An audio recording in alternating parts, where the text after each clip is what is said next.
I think we have come to the point where the flood has spread so widely and so dangerously that the government must declare a state of emergency to mobilize all the forces, all the resources, and streamline the operation so that they get the priorities right. Because at the moment, each minister seems to be taking care of their own provinces.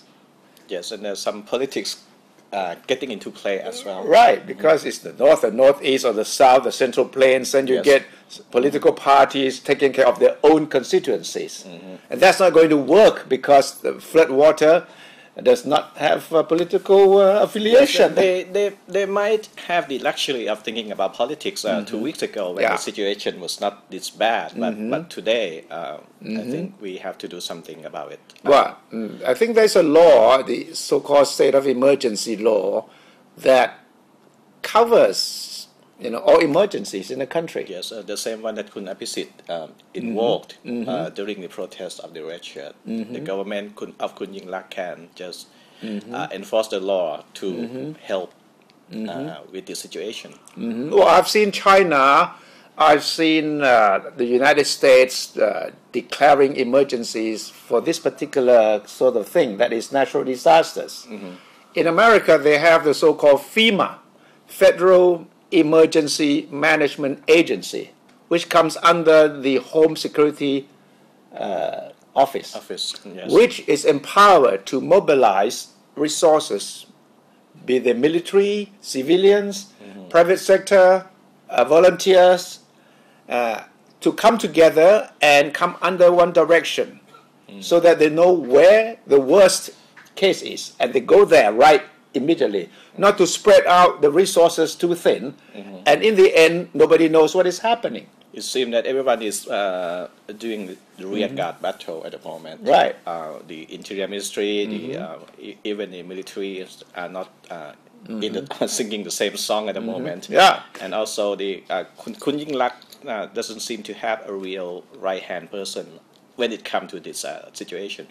I don't think so. I don't think she has assigned anyone in the cabinet to really direct the operations. We understood that initially it was supposed to be Kun Yongyut Vichaydit, the Interior Minister and the Deputy Prime Minister, but then it appeared that the responsibility was shifted to Kun Prapasop. Well, Kun Prapasop said this morning that 2 o'clock in the morning, they had a big meeting. I don't know. Meeting about 4 senior cabinet members. Yeah, and then they decided not to save the main highway. The Asia highway, in order to save the industrial estate.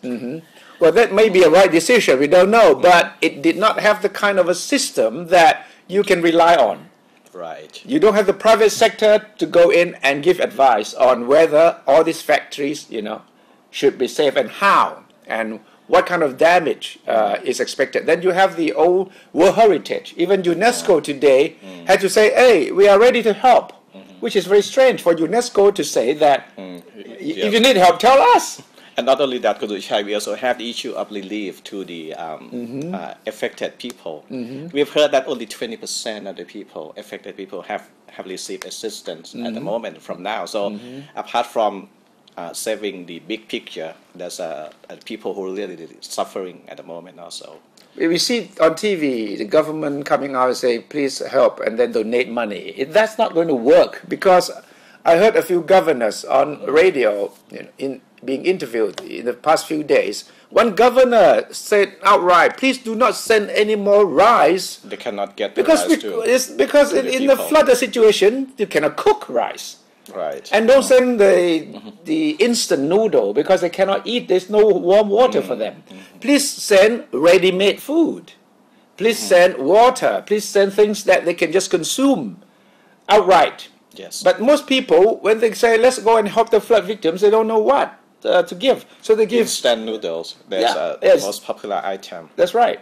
Which is now different than the last time. The last time people can still cook their noodle, but now they don't have the clean water. And even if you have all the materials for assistance, how do you transport them to get to the right place? Especially those who need help the most are those who are far away from the main We areas. need a very effective So you need the mobilization yeah, system. you need the military Yes. to have all the helicopters, all the boats, all the personnel, and knowing exactly where, because they have all the military barracks and police stations all around the country. Right. They are the one who should be able to help with the logistics, but they are not being used because. Well, Kun Yingluck yesterday, she seemed to be very reluctant with this kind of idea because she was saying that she was concerned about the image of Thailand. if she declares some sort of natural disaster and emergency and mobilize the army to take charge of the situation, she seemed to be afraid of. I don't know why you have to be afraid of the foreign investors' mood or opinion. Because if you do not manage a crisis properly, that is even worse in the eyes of the foreign investors. They want to know how are you going to handle natural disasters. This is not because the government is bad. This disaster was a natural thing.